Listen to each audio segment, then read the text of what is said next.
pigal kapte akikala Israel te umhive Santoy pigal karati panpina kisam hive Namol tumle na jangkut in hong lung muang sakhi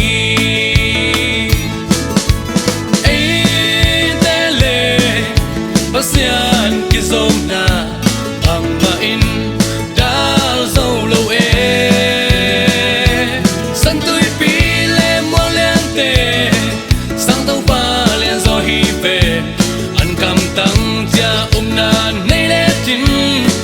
mo lian zong na khin zo di aki hi sang mi ha pa kya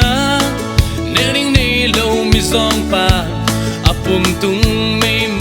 đi min hong pai a mi hao pan sam se go bi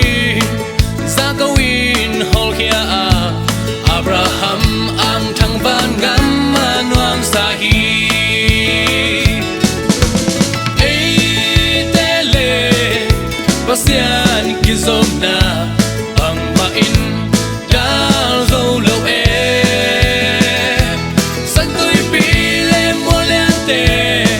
sang tau pa lian zo hi ve an kam tang ja na nei le tin mo lian zong na khin zo di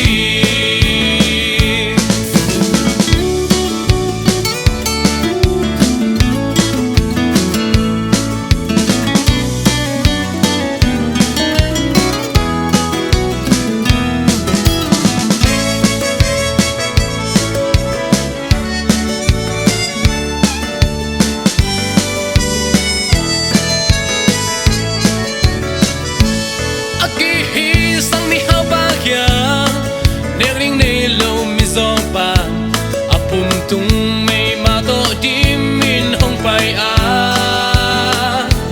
mi hao pan sam se go bi za go in hol kia a Abraham ang thang ban gam ma nuam sa hi ei tele pasian kizom na bang ma in dal zo lo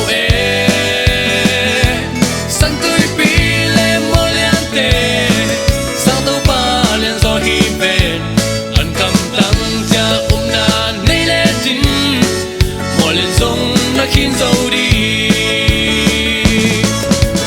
ei tele